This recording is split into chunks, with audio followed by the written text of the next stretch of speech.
next generation of warfare, psychological warfare.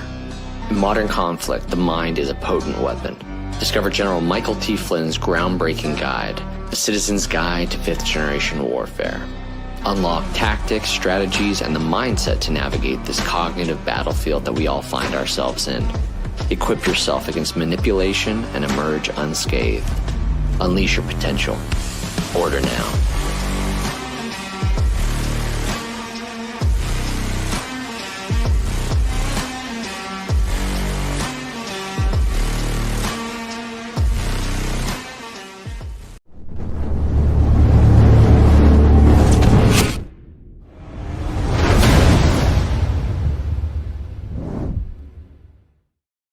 How's it going, everybody? It is June 17th. 2026. It is Wednesday night, which means it is Operation Gladio night. We are live. I have the Colonel waiting backstage to get on here. Is it just me, or did it kind of feel like Thursday today when you guys woke up? Because I felt that way this morning, and I don't know. Maybe time's flying. I don't know. But we are in chapter 101. This is part 6 of 6 regarding Permindex with our Operation Gladio series. The final part, maybe. Sometimes the Colonel will go and find a little gem and pull on a little thread, and next thing you know, we are taking down another pathway of the global deep state, and it's all good. That's what it's about. So before we get into the show tonight, I just got to warn you guys. All right? I haven't had my coffee. As a matter of fact, I drink coffee. Let's get this in the light right there. For your safety. The mug life. So these are pretty cool. And you know what else is also pretty cool? Gladio. And when we think about the stay behind units, when we think about the deep state or the international crime syndicate, and we say, well, what was their plan? Their plan, chaos, was the plan all along. That's what it was. Where do these amazing, snarky little magnets come from? Well, they come from, let me get it for you right here on the screen so you can see it. That's right. Thingsofholding.com. And when you guys use that promo code ALPHA10, ALPHA10, you're going to get 10% off that order. This American-based company out of Alaska who has put together some very awesome things. Last week, you guys saw the F-bomb magnets I was throwing all over the place. It took me a while to find one of them. But this place is cool. And I just want to say thank you guys for visiting the website. And for those of you that didn't, shame on you. Make sure you go and support those people. In addition to those people, some of you are like, Alpha, those are some big guns you got right there. It's mostly filters, but I do my best to work out. One of the ways that I get to these guns, you're going to see this little QR code populate on the screen here in just a second. There it is. Neutronics Labs. Free IGF-1 plus platinum with Man's Edge auto ship. You guys know I've been showing these as often as I can, part of my combo. There's a light that's usually in front of me, folks. Okay, so if you're just like, what's going on, Alpha? It looks dark. I'm absent that light, so I'm doing my best to show you guys these things right here. So you got your Man's Edge testosterone booster over here, and then you got the IGF plus. This is a 300,000 nanograms. I have now upgraded to the gold bottle, which is 1,000,000 nanograms. I know a few of you tried that out, so you know what I'm talking about. But men, ladies, all of you guys, this stuff is great. It's organic. It's from God's Pharmacy. And one of the best things that I liked during the conversation I had with John Oliver from over there at Neutronics Labs was this isn't stuff that's taken from dead animals. It's done in a very safe and humane way because these creatures are helping us, but they take it from a living animal. So it's a living part that gets into our bodies to help us take care of it. So, you know, I love God's Pharmacy. I love things that are organic. You guys got to head on over to Neutronics Labs. Go to neutronicslabs.com/alpha for 50% off with auto ship and a platinum bottle of IGF-1 completely free of charge. And when you do it, you're going to get this bad boy for free. That's just badass. Plus, you'll get an extra 10% off when you use the code ALPHA. And you'll find that link down in the description. So with that, it is showtime. Let me bring the Colonel on the screen. Colonel, how you doing? Good. You crack me up. You know, it's just, you know, you're used to like a certain way of doing things. Oh, I know. And you know, when something's off, you feel, you know, you got to roll with it, right? And overcome and adapt. And that's where we're at. So, but but I don't want to say her name because I don't know if she's public with her name. But over there, things of holding. She's an American patriot, and she's an American company out of Alaska, and she makes these cool little things. And Those are really yeah, they're super cool. A lot of other stuff. As a matter of fact, let me show. She sent me this. I got a whole little goodie box of these things. Right? There's so many freaking cool things.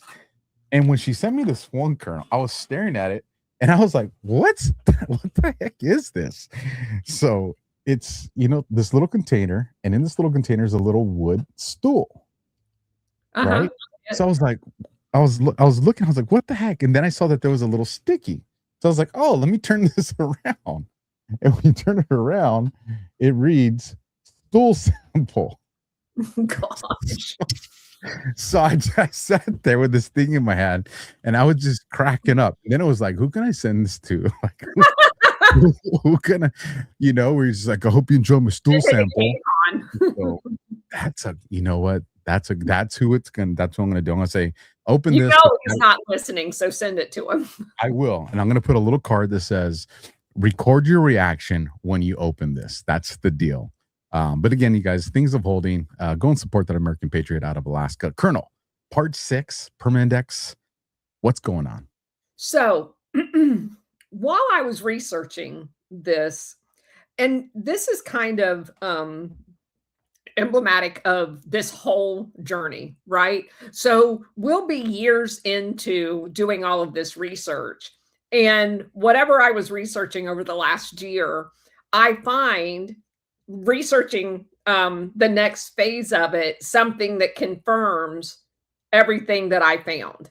What the most laborious part of this journey is doing the research, reading all the books, doing all that stuff.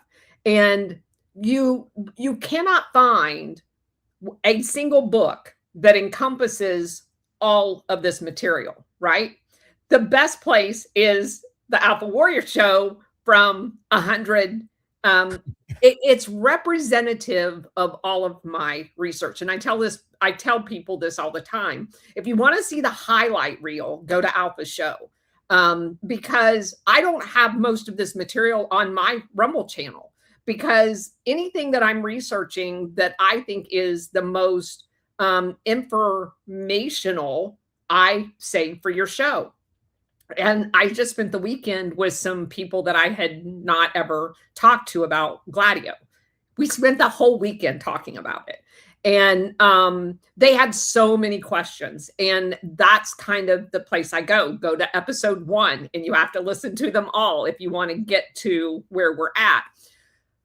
But every once in a while, through this 4-year journey, I have found something that, because you have to go through so many sources, you have to make some logical deductions of this actually is saying this, even though they don't use the word stay behind unit or Gladio, that's what they're talking about, right? You start seeing patterns. Very rarely do I come across in my research something that literally articulates everything that you have put together in one place until about 10 days ago. I found, when I was doing this Permindex research, an actual court document in the form of an affidavit from an attorney that had filed a FOIA request that had been denied.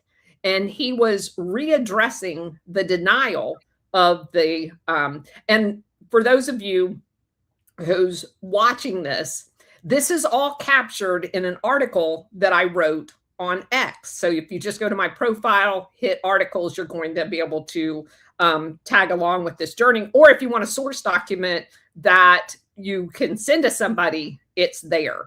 But it's the best summary of everything that we've done over the last several weeks on Permindex, and I just found it in the last week. And so I added my comments to it in the article that I wrote. The whole affidavit is there. And as I was reading that affidavit, I was like, yes, I was right about that. Yes, I was right about that. because it was just so, and people go, I had somebody ask me this, don't you find that frustrating? And I said, no, it's like a pat on the back. I found all of this information on my own. And I came to this exact same conclusion on my own. And it's such an affirmation of all of the hard work when you come across a document like this that kind of summarizes what you have been saying all along. So we're going to go through that. And it's the perfect summary to end with. The attorney's name is Bernard Finsterwald. Interesting last name. And basically, he starts off saying that this was an attachment as part of his affidavit. He says that the memorandum is an attempt to explain the serious nature of the information that he was requesting into the actual murderers of President Kennedy.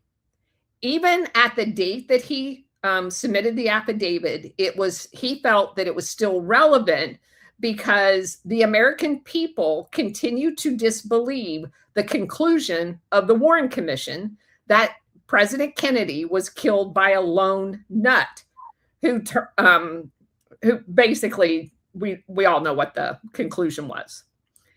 He says that the long hunt for the assassins of President Kennedy, he had filed a FOIA lawsuit that was filed against the CIA for the production of the records to make it public. In 1977, they produced 1,500 partial documents, meaning they were still redacted, including the following single excised paragraph from a CIA memorandum of a telegram that was dated 1 April 1964. And it named a guy that I've talked about repeatedly when I have been asked to come on JFK shows by the name of Jean Sartre.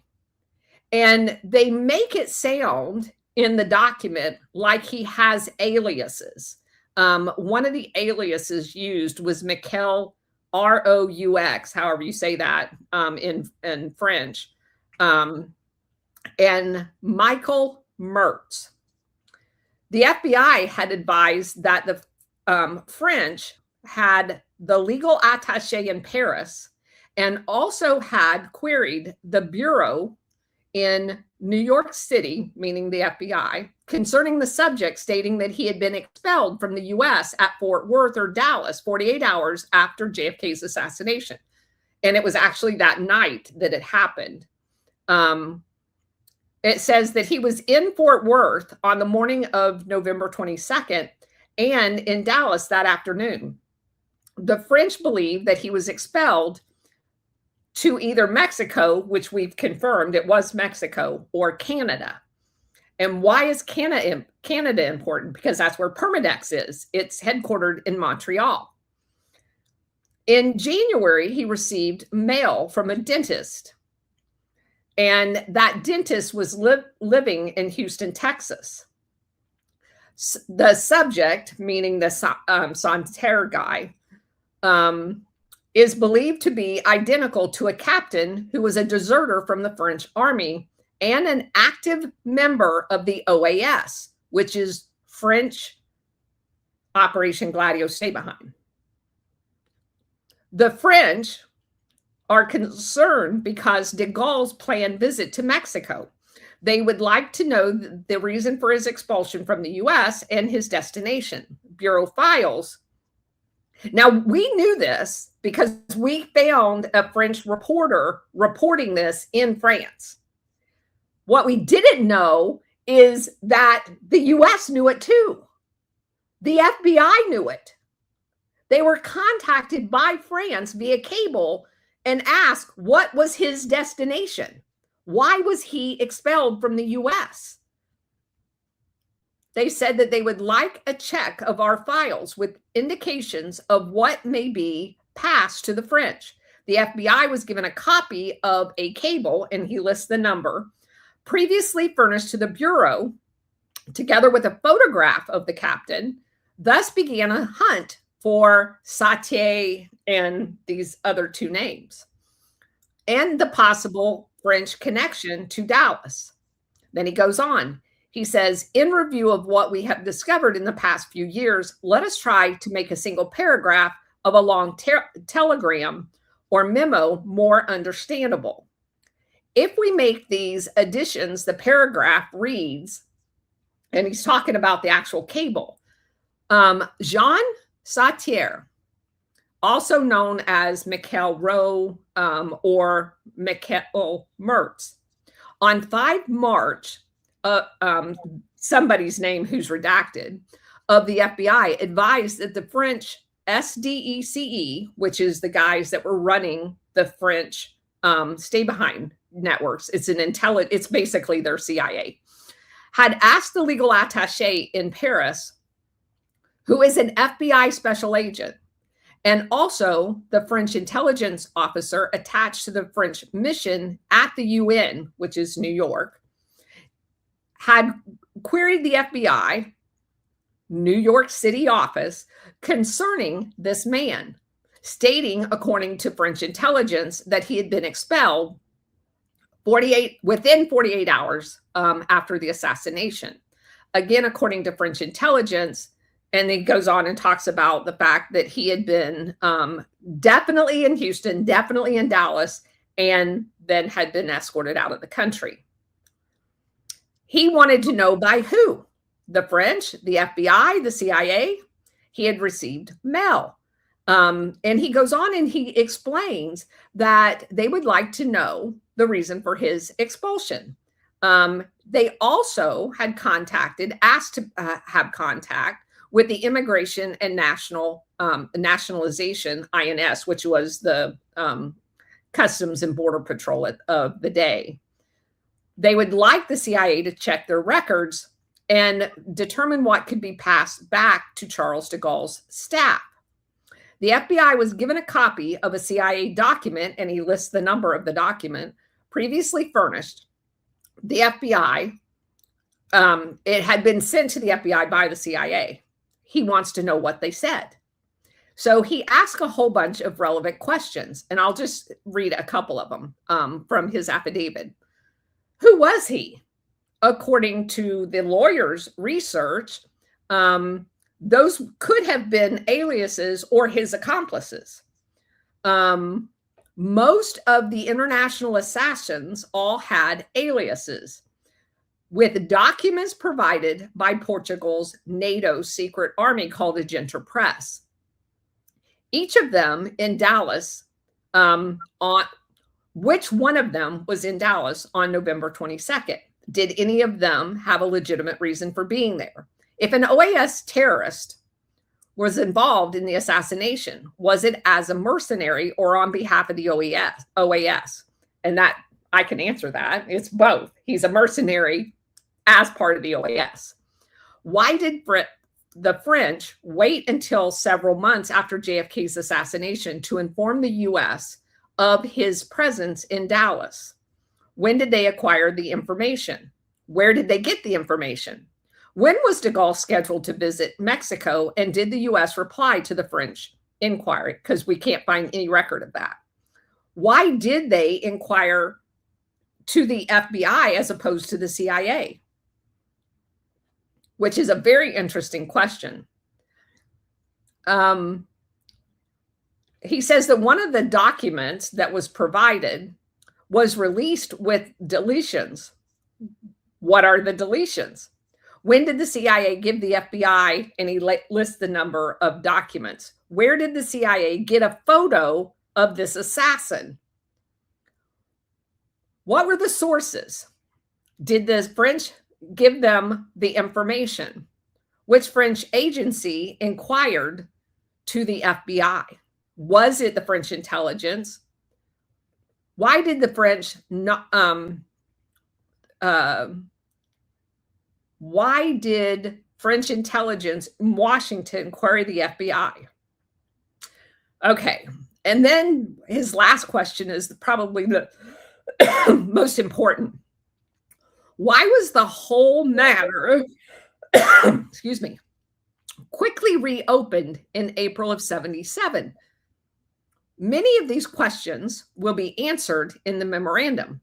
Some will have to await further investigation. The French inquiry in March of 1964, which resulted in a flurry of urgent U.S. intelligence activity, should not have come as a complete or total surprise to U.S. agencies because of certain activities before and immediately after the assassination. In early November 1963, NSA installation in Germany, there was an apparent unimportant incident involving an Army PFC named Eugene Dinkin, Dinkin.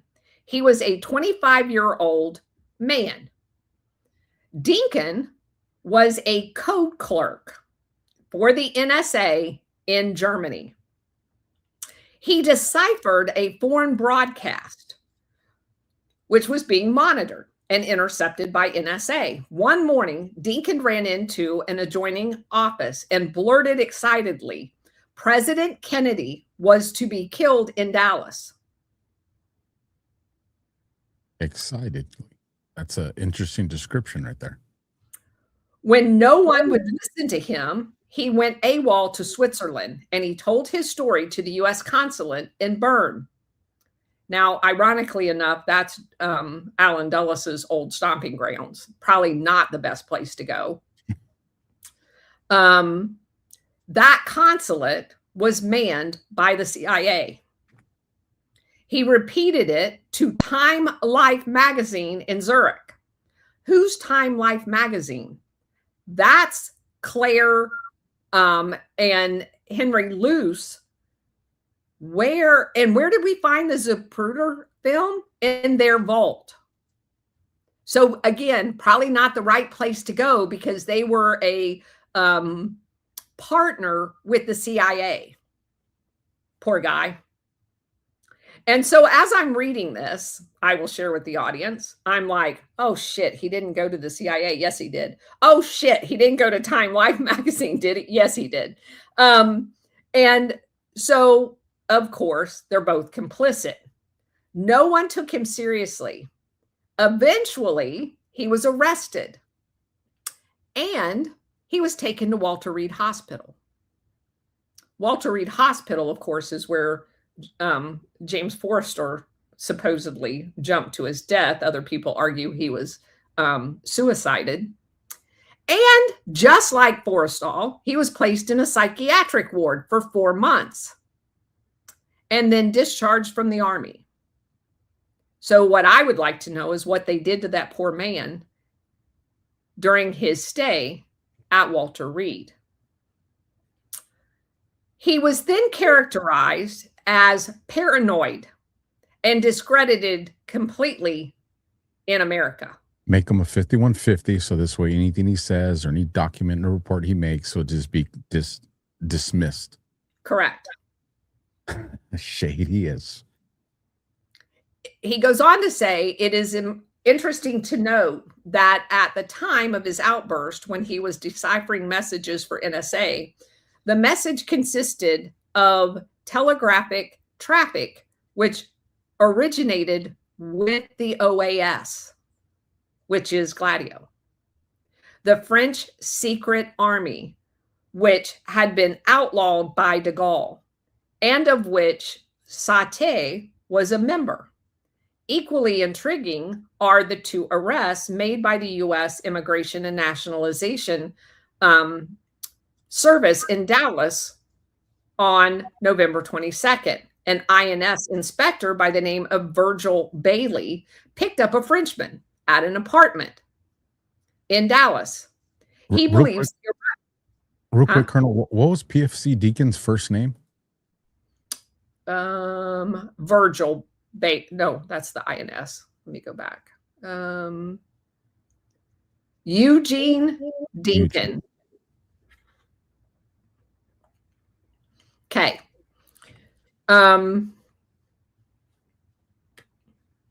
So the affidavit goes on and says that the INS inspector picked up someone in Dallas that day. He believes the arrest.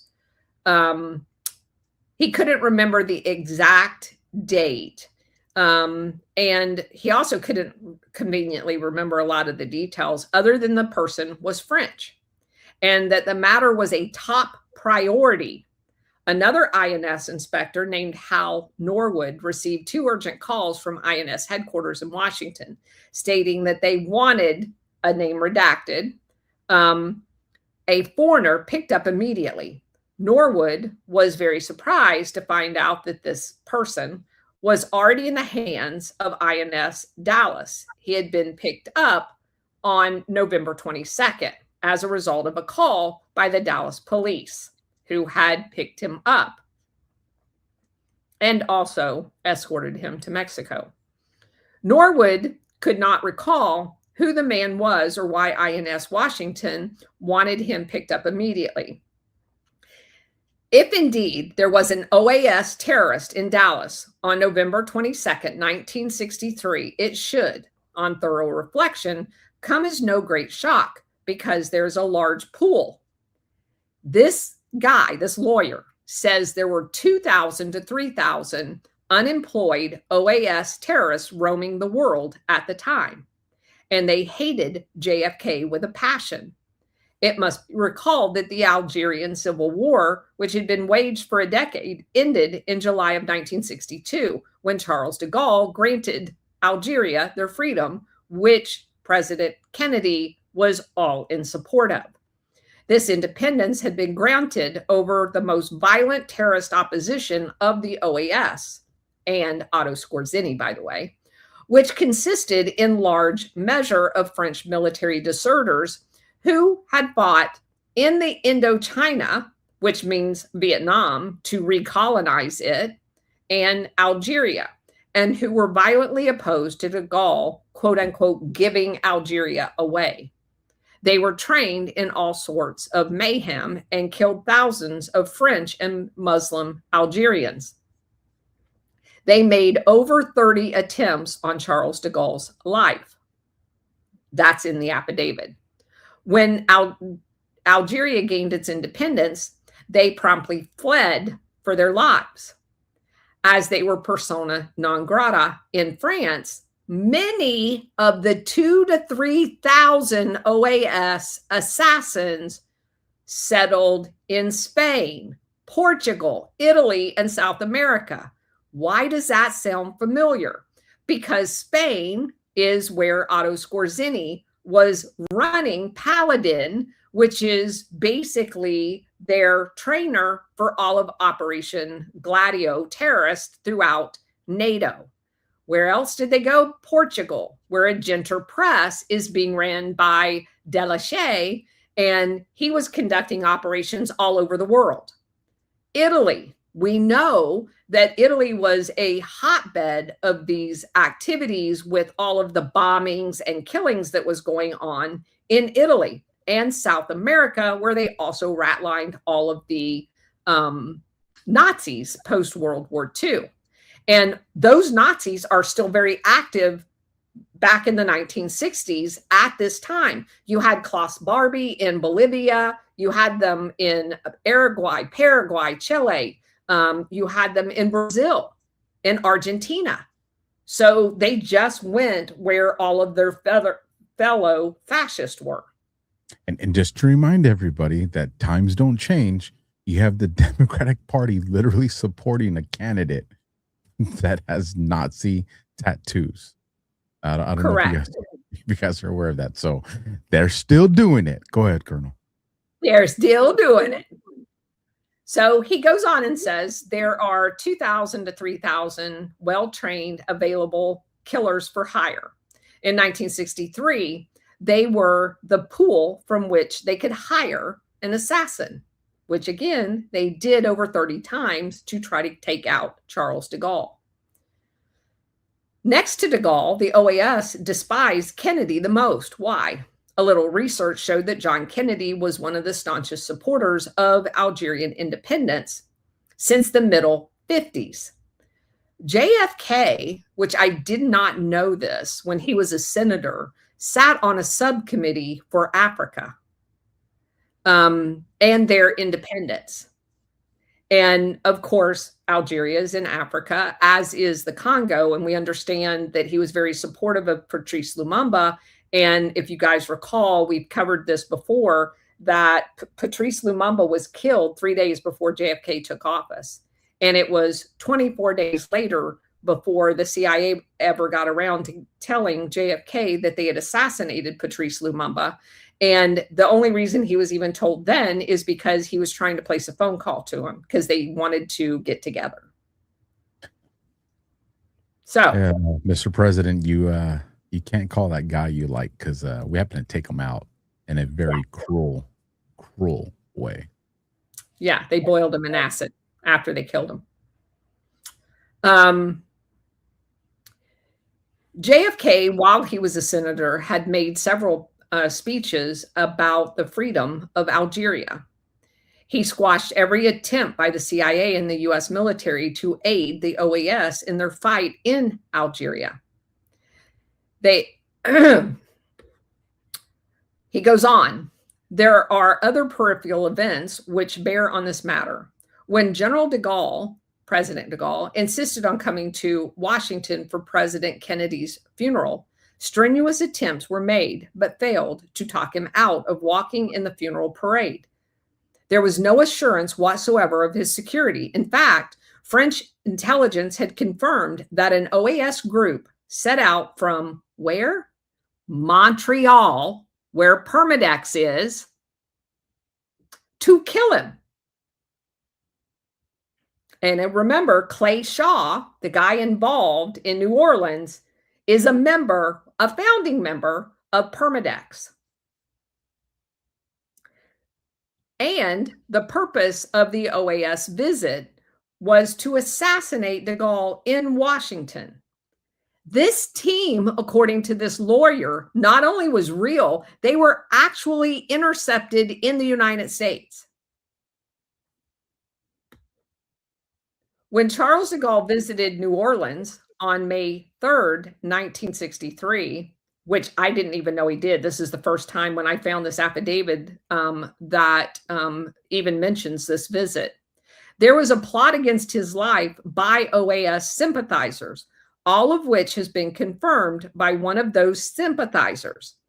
As to de Gaulle's own comments on JFK's assassination, quote, the police did the job, or they ordered it done, or they let it happen. In any case, they were involved in it. A trial would have been unthinkable, unquote. So who were John Sautier?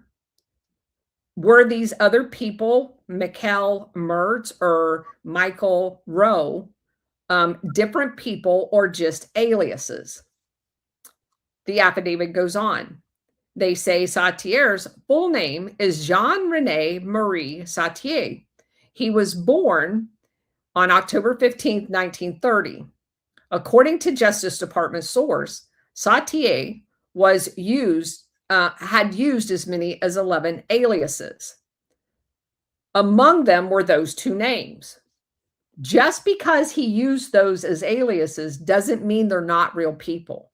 Because what they did, and I've come across this several times, is this pool of assassins would use each other's names as aliases for others. So just keep that in mind as we go through this.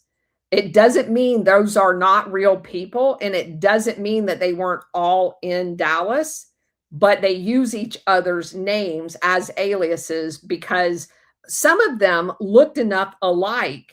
And Agenter Press whole thing, because it was an actual printing press, they wrote fake birth certificates and passports for the entire Operation Gladio network, not just the ones in Portugal. They were the go-to place to go get travel documents. And we have documented throughout this research several of these people, when they're sent international, will be their first stop is in Portugal to pick up their documents to then go on their mission. So just keep that in mind. I don't think this guy knows this. He talks about the physical description of them. And another very interesting commonality of all of these people is they all speak perfect English, almost without an accent, Spanish to do missions in Latin America, and German because their trainers were German.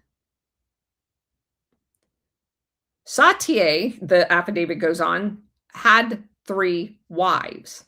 The first one he divorced in 1961. Then he married another one. He divorced in 1971. And then he married the third one in 1973. The first we know of his career is that he was connected to the French 4th Air Force, a security branch, with the rank of captain. And in 1953, he was stationed in Germany. In his work there, he cooperated and worked with the Army depot and became a friend of a guy who later on becomes the guy he's visiting in Houston, Lawrence Alderson. He was an Army captain from Houston, Texas. They became very good friends and exchanged Christmas cards for years, right up until Kennedy's assassination. Sautier also became very friendly with Alderman's successor, the U.S. Army captain named Letourneau from Texas also. Sautier was sent to Algiers in the period of 55 to 59. He served in the Air Commando Unit in Algeria, which is the 11th Shock Company, which is part of their Gladio capability as well. And then it goes on to say he received several awards, and those awards were later rescinded because of his affiliation with the OAS. Before his defection, he had served with distinction. According to Dr. Alderson, Sautier knew many French politicians and described him as a political activist, a very radical right-wing Nazi persuasion. This is the doctor's words. Let me jump in here, Colonel, just before you get too far away from it, when you're talking about the fake names and the aliases and things they do. And this is something I mentioned a few months ago. You'll remember this. If you go back to 2021, I believe Newsweek was the first one to put it out. It was either Newsweek or Political. I have the Newsweek article up right now. But there were several of the mainstream media newspapers that put out an article on the 60,000 Ghost Army. And they talked about signature reduction on there. And as you were talking about the aliases and some of the things they do, I just want to read a quick paragraph from that just to remind you guys. Remember, this is modern day, folks. Yes. This is modern day. I'm just going to read a quick paragraph. This is from our times. As Darby makes his rounds, and of course, Darby's not his real name or his alias name. It clarifies that earlier in the story. As Darby makes his rounds to some 40 or so post offices and storefront mailbox stores in the DC metropolitan area, he picks up a trunk full of letters and packages, mailing a similar number from rural addresses. Back at the office, he sorts through the take, delivering bills to the finance people and processing dozens of personal and business letters mailed from scores of overseas locations. But his main task is logging and forwarding the signature reduction mechanisms, as they are called, passports and state driver's license for people who don't exist, and other papers, bills, tax documents, organization membership cards that form the foundation of fake identities. It is insane that this dude's job, everybody, that goes by Darby, his job is he drives all day to these different storefronts, these different P.O. boxes.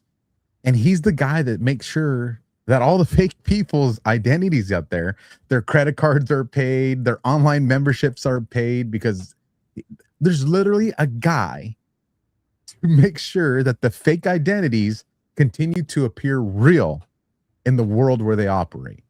Absolute insanity. Alpha, there's an army of those people. If you recall the story we did on the guy that was recently arrested, that was the senior DEA officer in charge of trying to find money laundering, and he retired and got indicted for money laundering. His sidekick with Robert Sensei, and you remember me doing the research and finding the registered agent for his company in Florida was in Jacksonville. And I go to Jacksonville and I find out that it's in a strip mall. And the only thing that company does is registered agents for fake companies. And then their registered agent was where? In Houston, Texas. Talking about Houston, Texas. And I go to that because I have established a pattern of that registered agent company was in like an office building, and you look at all of the other companies, one of which was a mailbox, like you're just talking about, one of those mailbox companies, so that they can gather all the mails and do all the things that you're talking about. And where was the registered agent for both of those two entities? Florida. And so I go look up the Florida address, and it was Robert Sensei's wife. So there are so many patterns when you actually know what you're looking for in order to be able to confirm Robert Sensei had been already arrested for the Iran-Contra. He was sent to prison, and George H.W. Bush pardoned him. And he was caught money laundering again under Trump. Just so you folks know, this stuff is still going. He was just arrested a few months ago. It's crazy when, every now and then I'll go back and read this article. It's a very lengthy one.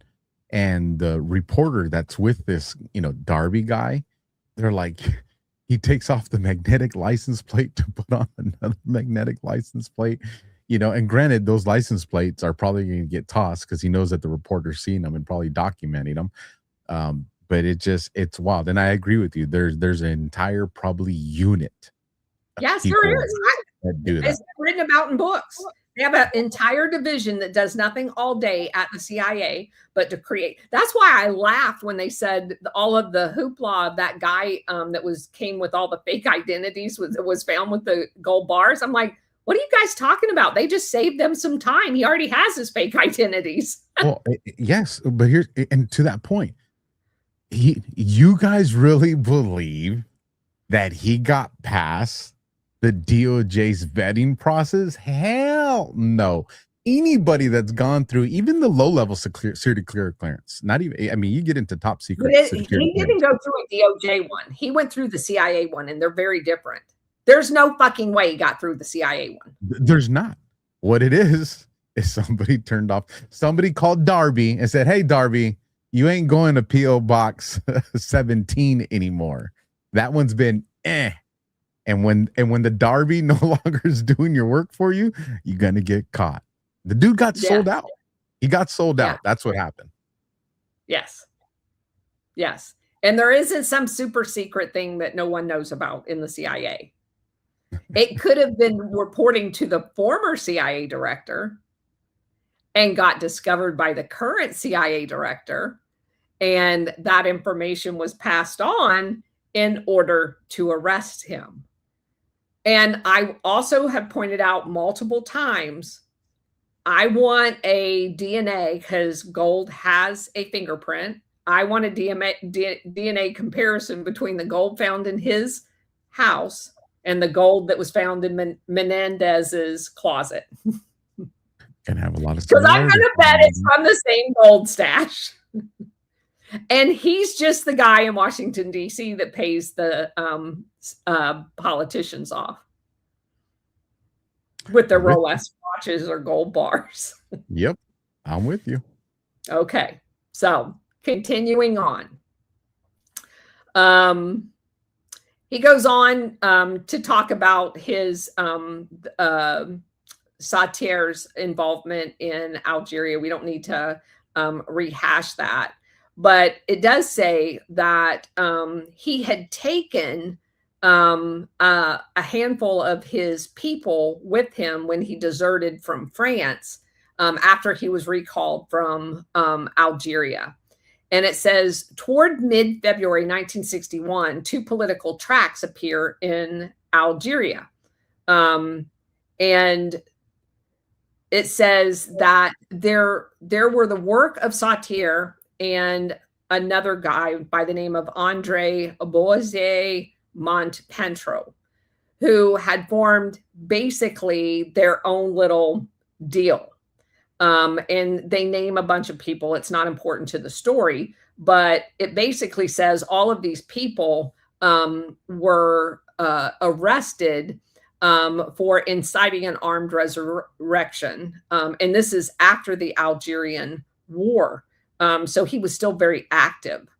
And it says that after his arrest, there were some period of indecision while the authorities decided how to prosecute him, either civilian or military, because he had been AWOL long enough that he could have been considered a civilian. On February 25th, 1961, him and his acolytes had been transferred to Algeria by air. And it says they were arraigned before a judge. They were transferred to a prison, and then they were transferred again. And then they were removed from Algeria and brought to France.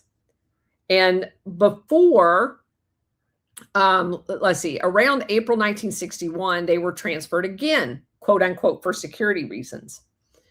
And on July 21st, 1961, it was decided that, after all, the leaders of this would be tried not in a civil court, but in a special military tribunal, which had been formed. On December 17th, 1961, all of them went on trial. The tribunal sentenced Sautier to 3 years in jail, then suspended the sentence. They simultaneously transferred him to an administrative detention. And in January of 1962 is when he married one of those wives. And supposedly while he's like on administrative hold, one of the military generals officiated the marriage. And on February 1962, him and 17 other people escaped. Now, again, let me just say, and then they went to Portugal. Let me just say that this is a pattern that I've found. What they do is they keep continuing to move the prisoners, and they get them into a location where they control the guards and allow them to escape. This has happened repeatedly. It happened throughout all of Italy multiple times with some of the people that were Gladio. They keep moving them until they get them into a place where they control the prison, and then they mysteriously escape. So he's running around. Okay. In August, a large number of the OAS groups and individuals in exile merged into what we now call the Armée Nationale Secrète. So it's basically secret army, like what Gladio is, which has representatives in Canada, Montreal specifically, where Permindex is located. They also had representatives in New Orleans, where Clay Shaw's International Trade Mart is, and in Latin America, where all of the Nazi collaborators are and Otto Skorzeny travels to routinely. In other words, the OAS was continuing the war against Charles de Gaulle wherever they could, inside and outside France. Sautier, who then from Portugal goes to Spain, is rumored to have been deeply involved in planning the assassination attempts in Spain on Charles de Gaulle. The following very close associates were physically involved in some of this unsuccessful attempts, and then it lists the names. They're not important for the conversation. But in 1963, Sautier sought refuge in Spain, along with a number of his OAS deserters. On several occasions, he approached the CIA agents in Spain and tried to persuade them to have the U.S. give its backing to the OAS as the only viable alternative to getting rid of Charles de Gaulle in France. Specifically, in May 1963, Sautier and an OAS colleague believed to be Pierre Sargent approached CIA agents and attempted to enlist support for their anti-de Gaulle operations. Satie identified himself as an OAS coordinator of external affairs. There are several CIA documents relating to these approaches. Satie traveled on various passports, including, according to him, a U.S. passport. Now, how did he get a U.S. passport? He also claimed to be documented as a citizen of Martinique, which is very interesting because of what we found out about Permindex having a location in the Bahamas, in Jamaica. He also claimed that he had multiple U.S. contacts and documentation to prove it. According to a former member of the SAC, which is Charles de Gaulle's anti-OAS police, who knew Satie well, he did the following from April to May of 1963. Now remember, this is the summer before JFK's assassination. Number one, he met with E. Howard Hunt, CIA, and Jean-Claude Perez, who was the chief of ORO, and that Perez guy was also a member of OAS who just happened to be living in Madrid with Otto Skorzeny. Number two, he went to the Caribbean, where weirdly enough is where Jamaica is.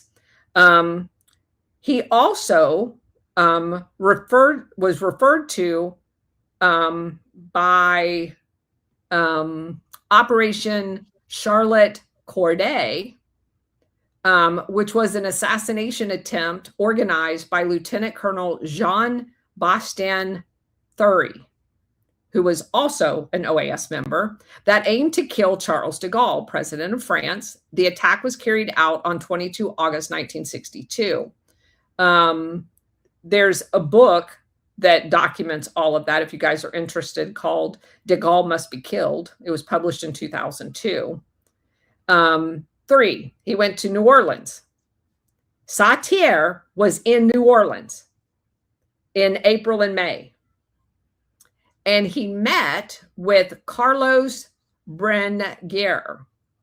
In August of 1963, the DRE, which that Carlos guy is a member of, had several significant contacts with Lee Harvey Oswald in New Orleans at the same time. Oswald had approached a member, that Carlos guy, and pretended to be sympathetic to DRE. DRE was infiltrated and funded by the CIA and had a cache of weapons in New Orleans, almost like it was a stay-behind unit in America. Four, he went to Dallas and met with General Edwin Walker. Who's General Edwin Walker? General Edwin Walker, just so the guys know, is the house that supposedly Lee Harvey Oswald shot at in a quote-unquote attempted assassination to frame him as a crazy guy. But General Edwin Walker has a really weird background. When he was stationed in Germany, he was actually basically told to retire because he was organizing a Nazi unit. He was a white nationalist. This is wild. Yeah. He's a really weird guy. I have an entire book here. I'm trying to get through, but this book, can you see how thick this book is? Jeez. Yeah, the name of it's General Walker and the Murder of President Kennedy. It's a tough road to hoe, but I'm working on it. Number 5. Satie went to Lake Pontchartrain and helped train anti-Castro Cubans, i.e. our own domestic terrorists. So I later found out, thanks to this affidavit, I went and started researching this supposed camp at Lake Pontchartrain, and damned if it's not a Gladio terrorist training camp. And Satie was there teaching people how to be Gladio operators called anti-Castro Cubans. And this guy's just documenting all this shit. I was flabbergasted when I found this affidavit.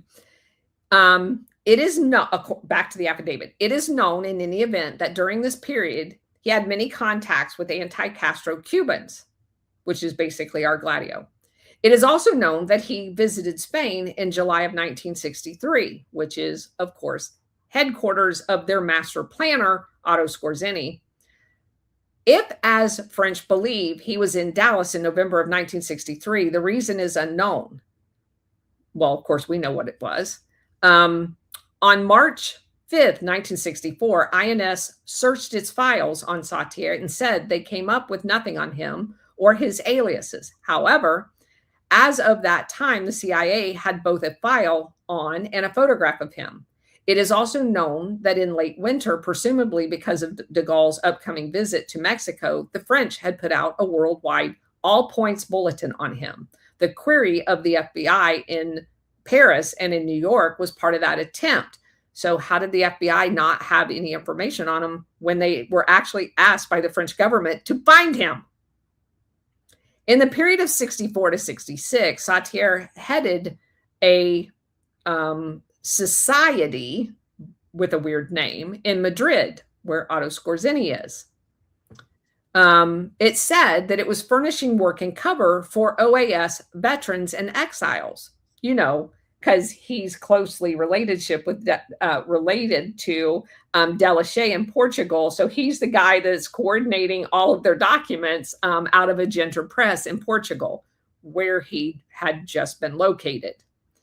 He had moved eventually in 1966 to Lisbon, Portugal, where he joined the terrorist group Agenter Press. This is this guy's words. I'm just telling you. This is all the shit that I had already discovered. In a number of years, Agenter Press served as a reservoir for contract mercenaries and hired assassins. At the end of 66, Plan Carillus went into effect. It was a plan to put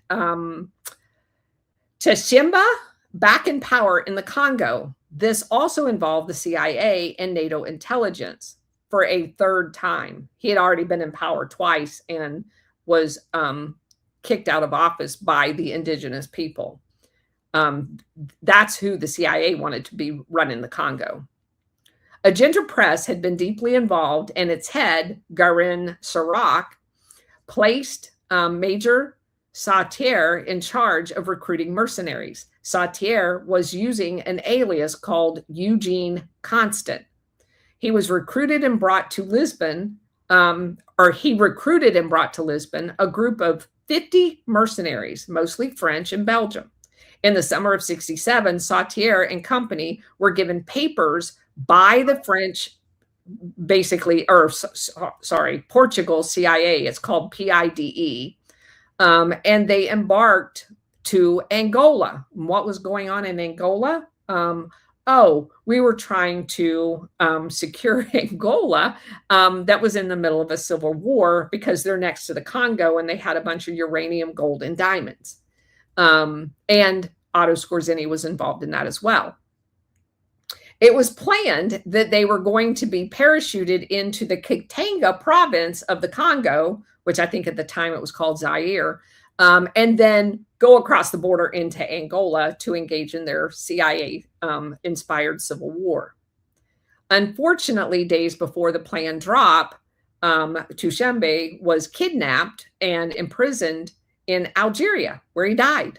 The whole operation was scrapped. Sautier and his mercenaries returned to Spain without a fight. Although officially residing in Spain from 62 to 71, he traveled to the Western Hemisphere using multiple aliases. He spent much time in Martinique, where he was supposedly the director of a sugar refinery there, whose head office was in France. He also, supposedly, as a front, served as a director of a firm for industrial development in the Caribbean, under the guise of another French company. Surprisingly, from July 1970 to 71, he was the section chief as a cover ran by OAS veterans, that was in a group in the Caribbean running operations for Operation Gladio. So it'd be interesting, and I did not do that for this article, to go and look at how many people were assassinated between 70 and 71 in the Caribbean, because these guys are hit squads. It also says that he was responsible for OAS exiles in Spain, and had a special working relationship with Spanish secret police. He then supposedly resigned from this company. And when he wrote this affidavit, it said that he was the director of a mafia-owned casino just outside of Geneva on the French side of the border. So, mafia, CIA, Gladio, same old, same old. I'm looking at the assassination information from 70 to 71 because I'm curious too. Sautier was interviewed by John Cummings in 1981. At that time, he said that he and Mertz had served together in 2 units in Algeria. Again, so now that we're getting to the part where Mertz is an actual guy, not an alias. So he said that he used his name as one of his aliases because he already had a backstory. He also says that according to the FBI, the first they ever heard of a relationship between Sautier and Alderman, that doctor in Houston, was in the French inquiry in late March 1964. They interviewed Alderman on March 5th, 1964, and elicited from him that in 1953, while in the Air Force, he had met and dealt with Sautier. During the next 10 years, they swapped Christmas cards, occasionally speaking, and the FBI account says that there does not appear to be anything terribly significant about Alderson's matter. It says Alderson's account, however, is radically different. According to Alderson, the FBI interviewed him not later than 6 weeks after the assassination. So in other words, the FBI lied. And certainly before March 1964, the interview came after a prolonged period of surveillance. He noticed he was being tailed everywhere. According to Alderman, he was questioned by FBI Special Agent Frank Rooks on or about January 1st of 1964. Again, Alderman says that the Christmas cards were mailed to Sautier's last known address several years previously. The French officers had uncovered it in a postal dead letter file. The quote, the FBI had traced Sautier to Dallas a day before the assassination and then lost him, continued Alderman. The FBI felt Sautier had either killed JFK or knew who had. So Alderman, the doctor in Houston that was stationed with Sautier in Germany, is telling this guy that the FBI relayed to him that they thought Sautier was involved in JFK's assassination. And then in he got buried. 1964. But it's a long gunman. It says they wanted to know who in Washington had him flown out to Dallas. Alderman claims not to know who flew Sautier out of Dallas or why. Who is to believe this whole affair, the FBI or Alderman? It should be noted that Alderman is apparently very well respected, sane, practicing dentist, and has no reason to lie. He goes on in his affidavit to say that this Captain Letourneau, who had never been identified or located, that Michael Victor Mertz actually has an entire backstory. So he definitely is not an alias, as it was portrayed by the CIA in their documentation. He says that he was inducted into the German army in 1941. He deserted from the German army in 43, and became a part of the resistance. It says that his exploits had been recorded in a number of books and magazines. He, like Satir, speaks almost perfect English, German, and Spanish, as well as French. And in 46, he had been taken into the French army as a captain, just like Satir. And that he had been stationed in Germany, just like Satir. So again, you've got the immediate backstory because it's actually your life. And that he had been transferred to the French version of the CIA. And Mertz had served on several missions into Germany, Turkey, and Morocco using the cover of an army captain. So basically, he is a Satir kind of duplicate. I have that information for you, a little list that you might find interesting, Colonel. Okay. Let me run through this real quick for you. I'll start from the earliest and move on. I think there's about 5 or 6 of them. March 4th, 1970, location Rio Piedras, Puerto Rico. Victim Antonio Martinez Lagares, a UPR student. What happened? Shot and killed by Puerto Rico police officer during University of Puerto Rico protests tied to anti-ROTC, anti-draft, anti-Vietnam War activism.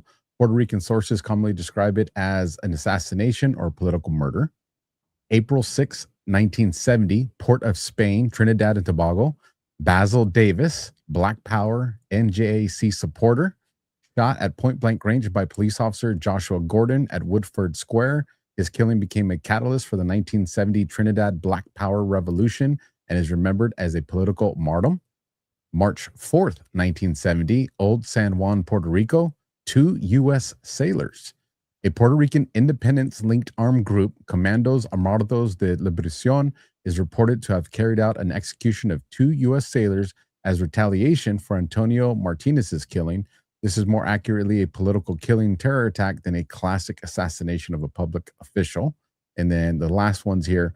March 11th, 1971, University of Puerto Rico, Rio Piedras, Juan Berrino, and then B. Mercado, Miguel Rosario Rodon, and Jacinto Gutierrez. During an anti-ROTC clashes at UPR, 2 Puerto Rico police officers and 1 ROTC cadet were killed.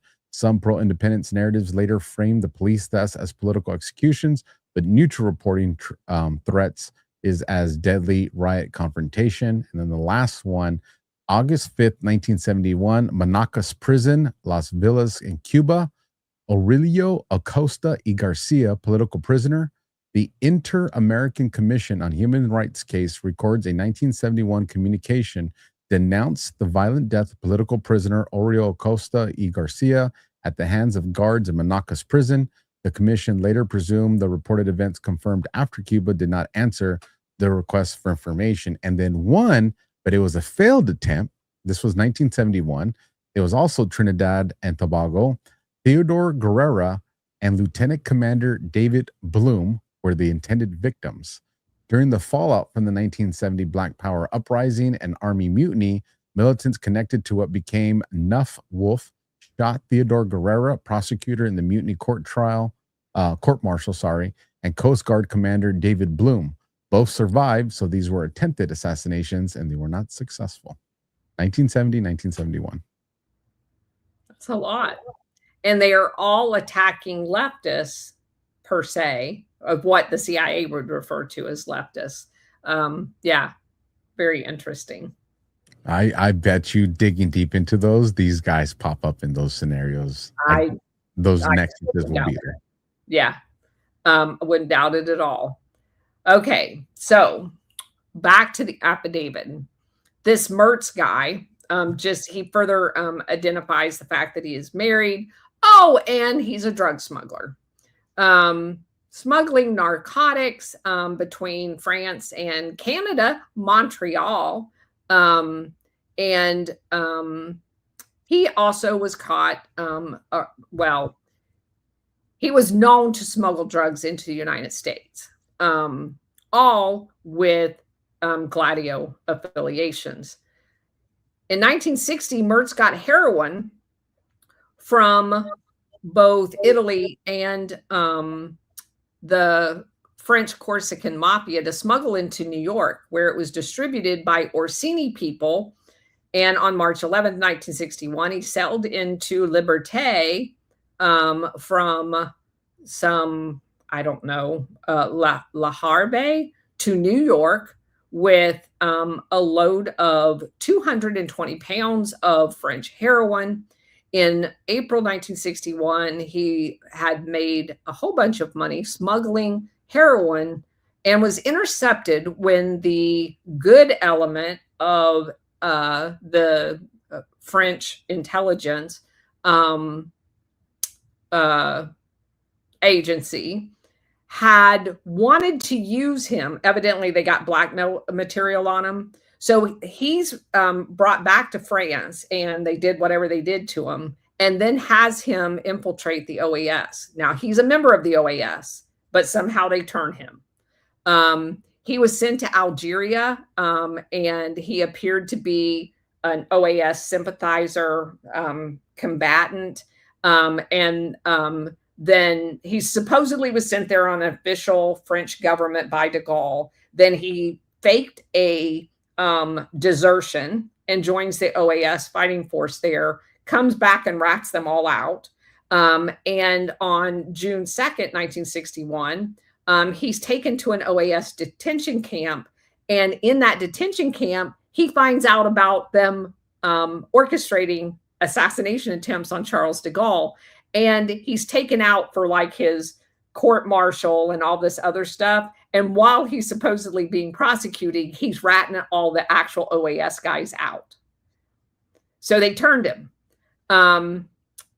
He tells the French government about the OAS plans to assassinate de Gaulle. In one of the assassination attempts, he's actually credited because had he not ratted them out, de Gaulle would have been killed. And he was able to, the driver at the last minute where the bomb was going to go off, skirted around it because they knew exactly where it was going to be. And while the bomb did go off, it didn't hurt anybody. But only because this guy was turned. So afterwards, he returned to his narcotic business because, of course, now, you know, he's got to keep up this front of what he was doing in his prior life. He reestablishes his contacts in Montreal, headquarters of Permindex, and in New York. And on October 11th, 1961, he's back in France, and he stays there until 1969, and he's participating in this drug trade. And interestingly enough, one of the guys he was working with is a guy by the name of Christian David. And you want to hear a really crazy story, you guys? Go look up Christian David. That guy has one of the craziest damn stories I've ever seen in my life. He was doing drugs, like not doing them. He was trafficking drugs. And he eventually gets put in prison in the United States. But he's a guy who, when they tried to extradite him, he actually swallowed glass and tried to kill himself. He has one of the craziest stories I've ever read about. I found him like 2 or 3 years ago. Christian David is critical to revealing the truth about the JFK's assassination. A journalist and author by the name of Stephen Ravalli alleged that in 1981, a Corsican gangster and drug trafficker by the name of Christian David told him that Guarini organized the Kennedy assassination and that the actual shooters were a Corsican drug dealer and hitman, Lucien Sarte, and 2 other Marseille mobsters. David allegedly turned down the murder contract himself. He was actually approached to be one of the shooters. So again, everything swirls around France. There's all kinds of allegations. And weirdly enough, Christian David, when he got arrested, almost no one could talk to him. They did all kinds of weird things with him. David told this guy that prior to the assassination, Sarte SARTI, flew from France to Mexico, then crossed the Mexican border into Texas, where he met someone from the Chicago mob, maybe Jack Ruby. And from there, they drove together to Dallas. After the successful hit, David alleged the CIA knew about and covered up their activities while the shooters were eventually spirited away to safety and back to Europe. Mertz also closely was connected to Trafficani's organization in Florida, because of course he would be if he's trafficking heroin. And several times during the 1960s, the U.S. asked France to take action against Mertz. So again, they've acknowledged this guy exists. But the French refused because their intelligence and de Gaulle's connections, that they were using him as like a double agent. They actually referred to him as untouchable. He eventually gets convicted and sentenced to 5 years. However, he only served a little bit, like maybe months of the term. And then he basically went into a witness protection program. So again, how many of these French people do we have to establish not only was directly involved in Operation Gladio, but were present in the United States on the day JFK was assassinated, for people to actually start talking about this like it's real. But the reason why nobody will talk about this is because, number one, they don't know it. Or number two, as soon as you start talking about it and anybody looks into the OAS, they're going to find out that it's Gladio and directly connected to the CIA. So again, in all of these JFK circles, I don't know how anybody who has done like 30 or 40 years worth of research into JFK's assassination can't figure out these very simple things. So one other thing, the other guy that they mentioned,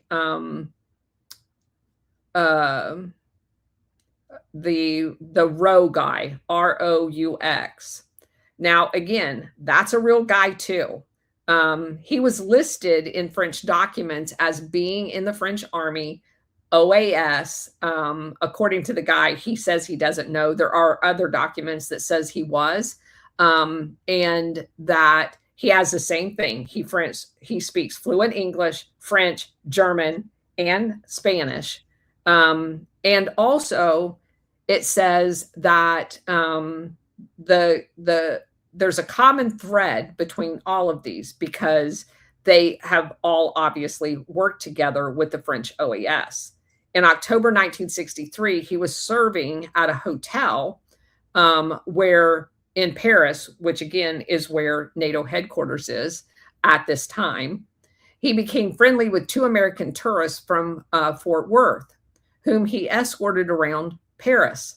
Upon leaving, they said, hey, if you ever come to the States, let us know. And of course, supposedly, he was on a visit to Fort Worth, which of course is right next to Dallas, at exactly the same time JFK was assassinated. He got there on November 20th. So that's 3 people now. 3 people. That are French OAS Gladio assassins. And then weirdly enough, there's a whole bunch of information in the affidavit about that visit there, but the FBI was less than forthcoming about a lot of the information. And I'm not going to go into the whole back and forth with them, but they definitely corroborated the fact that he was there. Now they basically kind of give him an alibi, but then a lot of people started asking questions about the people. You just meet a random stranger in a hotel and they live in Fort Worth and you just happen to call them and say you're visiting Fort Worth 2 days before your president's assassinated. But the FBI never, ever released the names of the people they visited.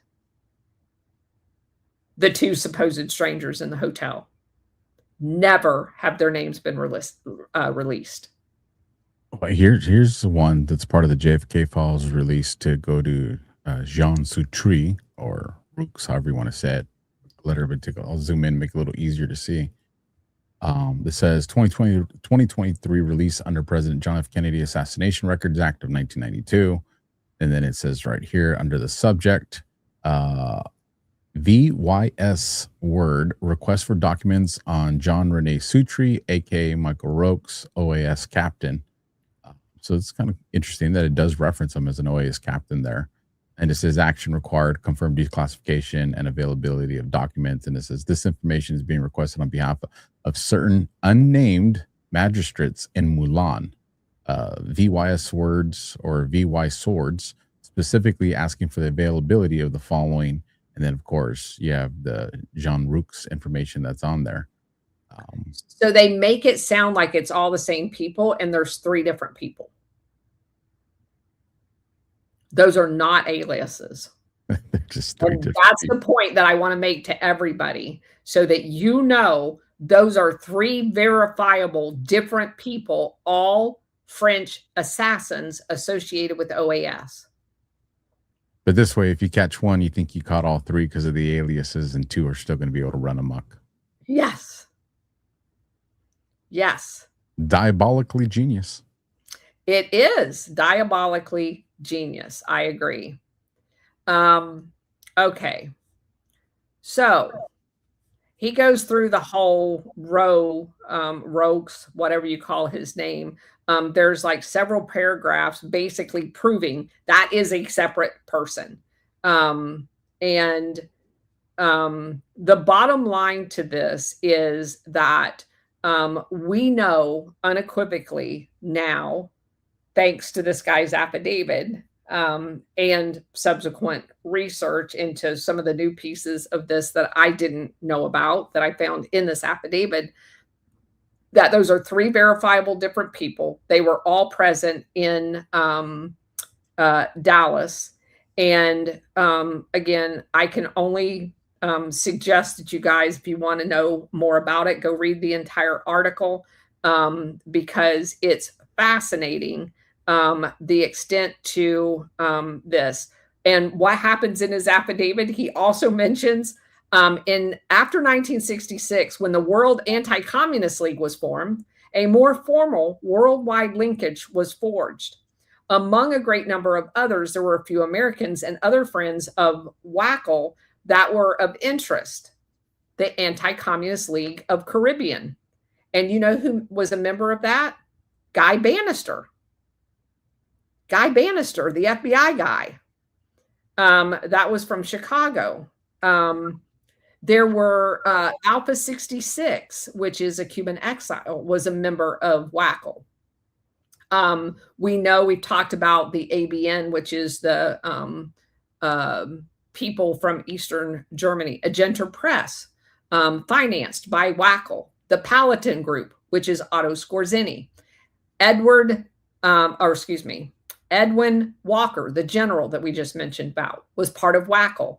H.L. Hunt was part of Wackel. Ed Butler, a member of Permindex and CMC. Clay Shaw, a member of Permindex and CMC. They mention in here too an old Orthodox Catholic church. That's a fake church. That's not even a religion. It's a front for the CIA, called the Old Orthodox Catholic Church. David Ferrari was a member of Wackel. Oh, and by the way, David Ferrari, I didn't know this part either. He actually had went to a Catholic seminary and joined the Belarusian Liberation Front and was ordained a priest in the old Catholic Orthodox Church, was a CIA front. So David Ferrari was definitely CIA. And he goes on to say that, let's see. It says, in a broader sense, most of the adherents of OAS carried on with their anti-de Gaulle activities for years afterwards. The hardcore OAS veterans joined the Worldwide Anti-Communist League, which we've talked about before. They formed a he's talking about Gladio, and he doesn't know Gladio. They formed a Genter Press, Paladin, blah, blah, blah, and he names several other, the Galen organization. And it says that they were used as part of this entire infrastructure to go around and do assassinations. One other point, it says there was a dissident element who worked to break off the French departments in the Caribbean, like Martinique, and set them up as separate anti-de Gaullist states. It is believed that there were an explosive dump set up under the guise of Sullenberger Company, which served as a staging area for munitions for these anti-de Gaullist activities. And this Sullenberger Company comes up in JFK research all of the time. And so that was all tied to that too. So Bannister was part of the Anti-Communist League of the Caribbean, which again ties this whole thing into the CIA. It talks about a CIA station chief in Paris being part of it. And let's see, I think there was one other note I wanted to get. Oh, here it is. There's another gentleman that was talking about the OAS being financed by Farid Nagy, Nagy, who is a member of Permindex and associated with the CIA. And he says that Texas money via that CMC, that Centro Mondiale Commerciale, which was the Rome version of Permindex, along with Maurice Gatlin, who was a member of the Anti-Communist League of the Caribbean, worked together, all of which was known to U.S. intelligence agencies. So all of this is known. It's always been known. The only people that doesn't know about any of this is us. Well, we all know, but Americans don't know. So that's it. Well, real quick on, I found this was information under David Ferrari, but related to Guy Bannister. And I just want to read a real quick thing. It says allegations of involvement in the Kennedy assassination on the afternoon of November 22nd, 1963, the day John F. Kennedy was assassinated, and the day Carlos Marcello was acquitted in his deportation case. New Orleans private investigator Guy Bannister and one of his employees, Jack Martin, were drinking together at a local bar. On the return to Bannister's office, the two men got into a heated argument. According to Martin, Bannister said something to which Martin replied, "What are you going to do? Kill me like you all did Kennedy?" Bannister drew his .357 Magnum revolver and pistol whipped Martin several times. Martin, badly injured, went by ambulance to Charity Hospital. And in two different books that I've read, it is said that Ferrari, because he's a pilot, actually flew one of the French, whether it's true or not, I don't know. It has been written about in two different books that Ferrari was the getaway flyer pilot for one of the French guys in Dallas. The other guy. And he was with Civil Air Patrol, wasn't it? Yes, he was in Lee Harvey Oswald's Civil Air Patrol in New Orleans. And there was a picture later on found with them together. Yeah. Yeah. I mean, if the shoe fits, you know what I mean? Yeah. And that Marcello guy there's a lot down further in this article talking about all of that together. I mean, we couldn't possibly cover this whole article. If you guys want, go read it. Again, a lot of information. It ties everything that Alpha just said. There's a lot more associated with that, and a lot of the ties to Jack Ruby and this whole mafia connection to it as well. So I think we've unequivocally proven that Permindex, and oh, by the way, you guys are not going to want to miss next week, because what I've been working on part-time is kind of, since we have so many new people in this audience now, I'm going to do, it'll probably take a couple of shows, I'm going to do a walk down memory lane. This is kind of like a bow at the end of the Permindex piece of it, to show you why this is so important. But I'm going to do a walk down memory lane that kind of just puts all of these pieces together, and kind of walk you through all of the different elements that were set up under NATO to do all of this work.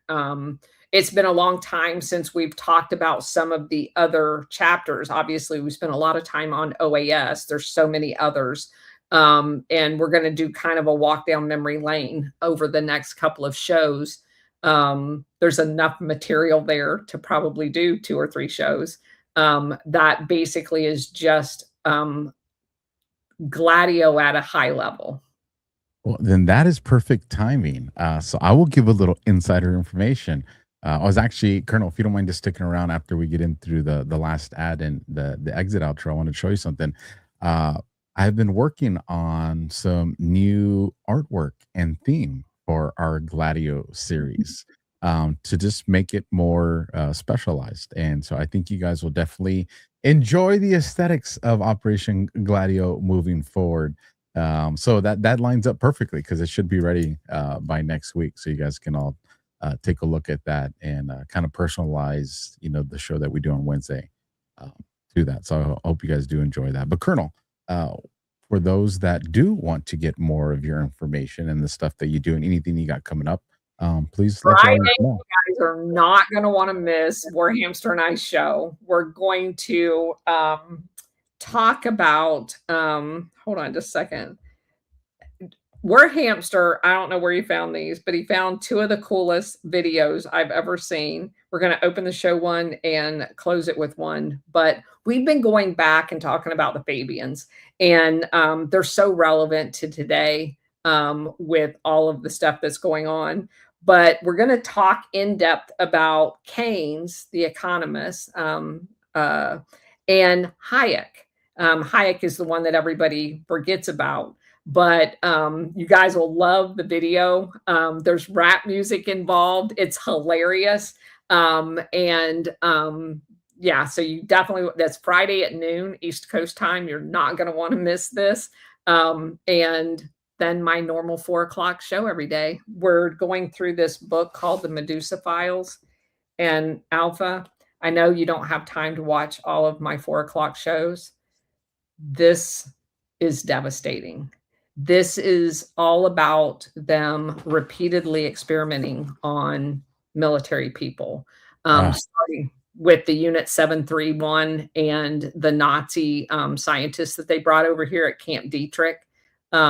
It makes your blood boil. Anyway, it's a lot of other things. It goes through all of the things that has happened here in America. And again, this is a retired police officer. He spent time in the military.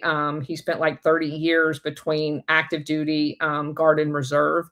And he just noticed shit didn't start making sense to him. And he started asking questions, and he went back and he does like a chapter on everything. We just went over today, the Finders, which is a child trafficking thing. You remember that? And I don't know if you're aware, but the Tallahassee Police Department and the Metropolitan Police Department in Washington, D.C. had raided their location. They found pornography and child trafficking evidence. And they got an urgent bulletin to the D.C. Metropolitan Police that says this is an internal CIA security matter. Stop all investigations. Yeah, there was who is I have his book too. It's on my long list of books to read. He's not very pro Trump, but that's okay because this book entails, gosh, where is it? Probably half of the books I read aren't, but you just have to ignore that part and go with the evidence. Yes, here we go. It's this guy right here. I don't know if you guys are familiar with it. What's the name of it? It's the Franklin Scandal. Oh, shit, I have that book. I read that book like 10 years ago, Yeah. and never ever put together.